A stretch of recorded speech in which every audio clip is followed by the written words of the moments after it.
یعنی آسان لفظوں میں وہ پنڈی والا جو مرزا ہے علی، اس نے بھی یہی سامنے رکھی ہوئی ہے اور امت کو گمراہ کر رہا ہے۔ کبھی وہ سیدنا امیر معاویہ کے خلاف باتیں کرتا، کبھی وہ حضرت داتا صاحب کے خلاف باتیں کرتا، کبھی وہ مجدد پاک کے خلاف بات کرتا، کبھی وہ صدیق اکبر کے خلاف بات کرتا۔ وہ کہتا کوئی نہیں آواز آئی جی قبر سے۔ وہ امام رازی نے لکھا نا، امام فخر الدین رازی نے لکھا کہ سیدنا صدیق اکبر کی یہ وصیت تھی کہ جب میرا وصال ہو جائے تو مجھے حضور کے قدموں میں لے جانا اور جا کر کہنا حضور جاء الغلام، غلام آ گیا ہے، حکم فرمائیے۔ یہ اندرو آواز صدیق اکبر نے کیا، اندرو آواز آئی تو مینوں اندر دفن کرنا ورنہ مینوں بقیع شریف وچ لے جانا۔ تو حضرت علی لے کر جانے والے ہیں جناب، اور حضرت علی کو آپ نے کہا، لے کر گئے، دروازے کے باہر رکھا، سیدہ عائشہ کے پاس چابی ہوتی تھی، باہر رکھا اور کہا کہ حضور جاء الغلام، غلام حضور حاضر ہو گیا ہے۔ تو فرمایا اچھا غلام آ گیا ہے تو کوئی مسئلہ نہیں، غار ثور میں ہم گئے تھے تو اس نے استقبال کیا تھا، آج مزار کے اندر امتی آ رہا ہے اور نبی استقبال کر رہا ہے۔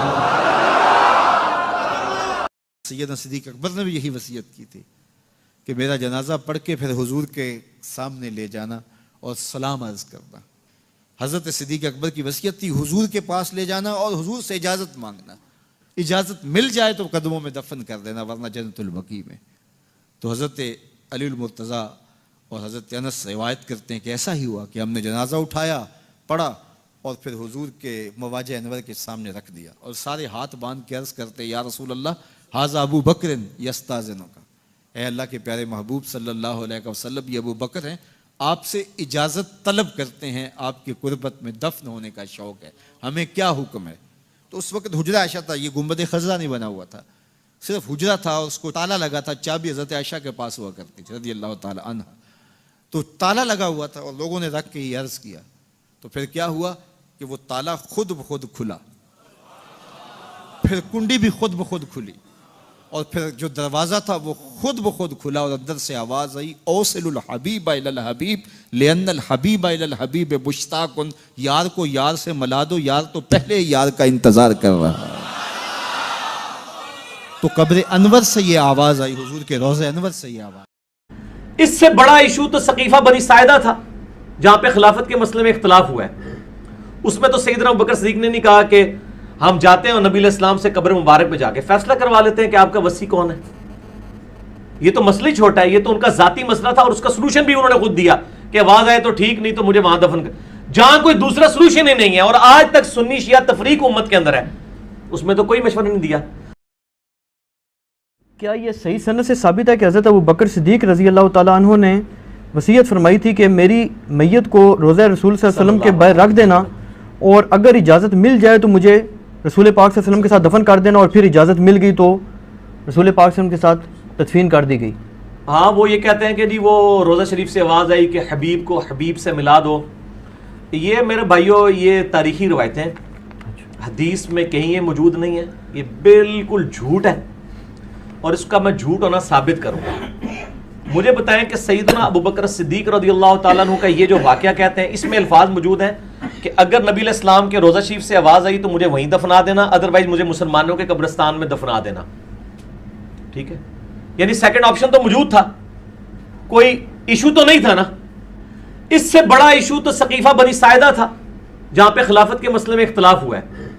اس میں تو سیدنا ابوبکر صدیق نے نہیں کہا کہ ہم جاتے ہیں اور نبی علیہ السلام سے قبر مبارک میں جا کے فیصلہ کروا لیتے ہیں کہ آپ کا وصی کون ہے۔ یہ تو مسئلہ ہی چھوٹا ہے، یہ تو ان کا ذاتی مسئلہ تھا اور اس کا سلوشن بھی انہوں نے خود دیا کہ آواز آئے تو ٹھیک، نہیں تو مجھے وہاں دفن کر، جہاں کوئی دوسرا سلوشن ہی نہیں ہے اور آج تک سنی شیعہ تفریق امت کے اندر ہے، اس میں تو کوئی مشورہ نہیں دیا۔ پھر اما عائشہ رضی اللہ تعالیٰ عنہ اسی مبارک حجرے میں 47 ایئرز تک حیات رہی ہیں، 58 ہجری میں فوت ہوئی ہیں۔ جنگ جمل کے لیے جب نکلی ہیں، وہ تو ہوپ پہ جب کتے بھونکے تو ان کو خیال آیا کہ مجھے واپس جانا چاہیے، نبی علیہ السلام سے مشورہ کر لیتی قبر مبارک پہ۔ ان کے تو کہیں دماغ میں وسوسہ بھی نہیں تھا کہ یہ بھی کوئی کمیونیکیشن ہوتی ہے۔ بالکل جھوٹا واقعہ ہے اور اس کا جھوٹ ہونا میں ثابت کرتا ہوں صحیح بخاری سے۔ صحیح بخاری کے اندر سیدنا عمر کی شہادت کے اوپر جو ڈیٹیلڈ حدیث موجود ہے، کوئی 7-8 صفحوں کی۔ ہمارا ریسرچ پیپر 5B واقعہ کربلا کا حقیقی پس منظر 72 صحیح الاسناد حدیث کی روشنی میں، اس کے سٹارٹ میں نے وہ حدیث ڈالی ہوئی ہے۔ سیدنا عمر فاروق رضی اللہ تعالیٰ عنہ کا جب زخم لگے اس کے بعد کچھ دن وہ زندہ رہے. بخاری میں پورے منوان اسی طریقے سے الفاظ موجود ہیں. جب ان کو یہ یقین ہو گیا کہ وہ دودھ پیتے تھے تو وہ آنتوں کے رستے نکل جاتا تھا کہ اب میں جانور نہیں ہوں گا اس تکلیف کی وجہ سے, انہوں نے اپنے بیٹے کو بلا کے کہا کہ بیٹا ام المؤمنین سیدہ عائشہ کے پاس جاؤ اور ان کو کہنا کہ عمر بن خطاب کہتا ہے, یہ نہ کہنا کہ امیر المومنین کہتا ہے. آئی ایم نو مور امیر المومنین, میں اب امیر المومنین نہیں ہوں. 6 رکنی کمیٹی بنا دی ہے, علی, عثمان, طلحہ, زبیر, سعد بن ابی وقاص, عبد الرحمن بن عوف رضی اللہ عنہ اجمعین علیہم السلام. تو یہ کہنا عمر بن خطاب, کہیں وہ اس کو اول الامر منکم یعنی خلیفہ وقت کا حکم سمجھ کے نہ قبول کرے. کہنا عمر عرض کرتا ہے کہ وہ اپنے 2 ساتھیوں کے ساتھ دفن ہونا چاہتا ہے. تو سیدنا عمر کو چاہیے تھا, وہ کہتے ہیں کہ میرے پہلے تو پریسیڈنٹ سیٹ ہو چکا ہے کہ حضرت ابوبکر کے لیے بھی آواز آئی تھی, میرے لیے بھی آ جائے گی, تو میری بھی میت جا کے وہاں رکھ دینا. سر جھوٹ کے پاؤں نہیں ہوتے, یہ صحیح بخاری میں ہے. ٹھیک ہے جی. تو خیر ان کو وہ یہ 5B ریسرچ پیپر تھے, میں ان کو حدیث کا نمبر بھی بتا دوں, پیچھے سے لا کے 5B دے اٹھے. 5B اتنے پڑے میں پیچھے یہ پڑا, بلکہ یہ 5B میں مجھے میں یہ نہ کہ نمبر ہی کوئی نہیں ہے, میں نمبر ہی دس دے میں انہوں. 5B میں یہ پورا آپ کی جو شہادت کا واقعہ ہے نا, صحیح بخاری میں 3700 پوری 3700 نمبر حدیث ہے, 3700 بخاری شریف میں سیدنا عمر کی شہادت کا پورا واقعہ. اور ایک اس کا اور طریق ہے 7207, بخاری میں 2 ہیں, 3700 7207 انٹرنیشنل نمبر کے مطابق. ٹھیک ہو گیا جی. اب سیدنا عمر کی جب وہ وہاں پہ جا کے خواہش کا اظہار کیا گیا تو سیدہ عائشہ نے کہا میں نے وہ جگہ اپنے لیے رکھی ہوئی تھی, آج میں عمر کو اپنے پہ ترجیح دیتی ہوں. اور پھر سیدنا عمر کو وہاں پہ دفن کیا گیا. یہاں پہ تو کوئی پریسیڈنٹ سیٹ نہیں تھا, ہونا چاہیے تھا کہ اگر ایک پریسیڈنٹ سیٹ تھا اس کے مطابق عمل کیا جاتا, وہ ہے ہی بھی اٹھا, کچھ نہیں تھا. ٹھیک ہے.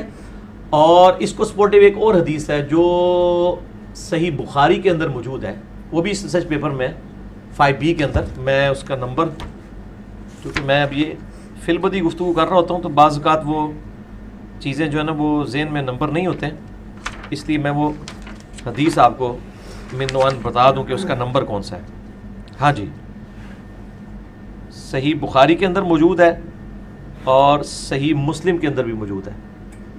صحیح بخاری میں ہے 3677, صحیح مسلم میں 6187, اور ہمارے ریسرچ پیپر پہ 04 نمبر ہے, جو پچھلی تھی وہ 03 نمبر تھی.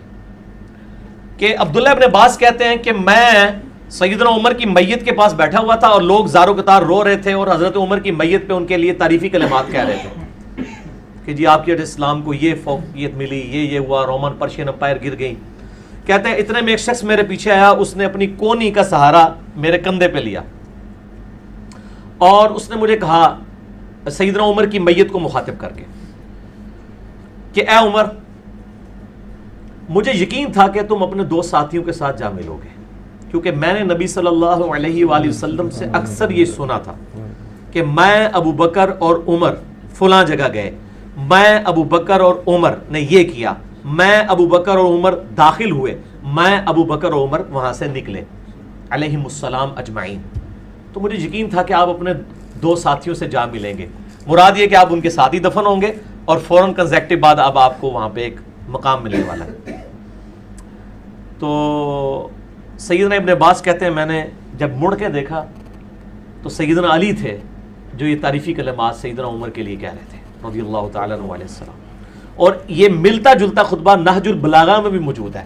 میرا مسئلہ نمبر ہے 162A, خلافت راشدہ کے 30 سال نہج البلاغہ میں مولا علی علیہ السلام کے 5 خطبات کی روشنی میں. یہ خطبہ اس سے ملتا جلتا سیدنا عمر کی شان میں نہج البلاغہ میں بھی اہل تشیع کے ہاں بھی موجود ہے.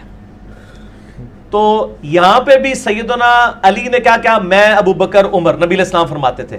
تو اگر ابو بکر کے لیے آواز آ گئی تھی تو عمر کے لیے بھی آنی چاہیے تھی. یہ دوسری میری لاجک ہے کہ نبی علیہ السلام حضرت ابو بکر اور عمر کا نام اکٹھا لیا کرتے تھے, ان کو ایک سٹیٹس پہ فائز کرتے تھے, اور آج بھی ان دونوں کی قبریں نبی علیہ السلام کے پہلو میں الحمدللہ. قیامت الدین بھی ظاہر ہے اکٹھے ہی وہاں سے اٹھائے جائیں گے. تو اگر ایک کے لیے تھا تو دوسرے کو تو اور کانفیڈنس ہونا چاہیے تھا کہ بھی حضرت ابو بکر کے لیے بھی تھا, میرے لیے بھی آواز آ جائے گی. یا وہ کہہ دیتے کہ جی مجھے پتہ نہیں آواز آتی ہے کہ نہیں آتی ہے، تو میرا تو اما عائشہ سے ہی پوچھ لو، تو جھوٹ کے پاؤں نہیں ہوتے. یہ سب کے سب جھوٹے واقعات ہیں. ٹھیک. اور یہ مطلب حدیث کی کتابوں میں موجود نہیں ہے. یہ خصائص الکبریٰ ایک کتاب ہے، اس کے اندر یعنی نقل کیا گیا ہے. اور ہم تو پہلے ہی کہتے ہیں کہ یہ اس طرح کی کتابوں نے جو ہے نا امت کے عقائد خراب کیے. ٹھیک ہے.